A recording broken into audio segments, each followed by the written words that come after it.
The right diet for you is always the one that works for you, considering your biological status, how you are. Do you have any excess fat?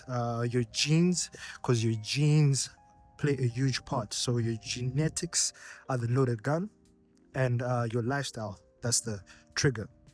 Okay, so when you're choosing a weight loss diet for you, what you must consider is inflammation, an anti-inflammatory diet.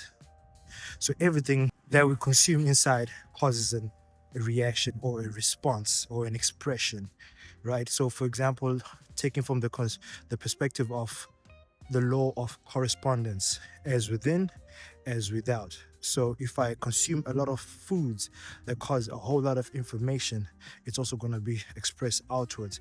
If I consume caffeine, a whole lot of caffeine, I'm going to have an outburst of energy. You get what I'm saying? So that goes along with, if you're having a whole lot of carbohydrates, you will feel the lethargic feeling, especially if you're not moving already or doing some sort of movement. So there's two which have been shown that they're very good when it comes to lowering excess fat or visceral fat and reducing inflammation.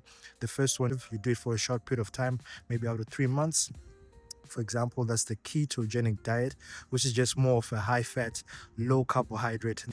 And then the second one, which also has a good response in terms of weight reduction or fat reduction, is the Mediterranean diet. So those two, then obviously it has to be tailored to you, where you are at that given time, right? So there's a lot of information there. So for example, if I'm consuming oats and then I don't feel bloated, I don't feel any bad reaction, it's a good thing for me. Then the other next person, if they consume oats, they can feel bloated, they can feel a bloating sensation, a high inflammation, because maybe they're intolerant to the food.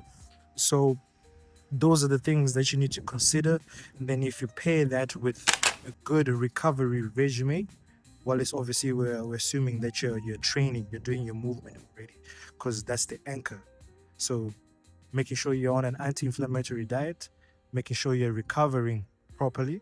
Okay, so that's your sleep, managing your stress, and then also making sure you have a good movement regime for every week. At least twice a week, you are doing some sort of training or movement.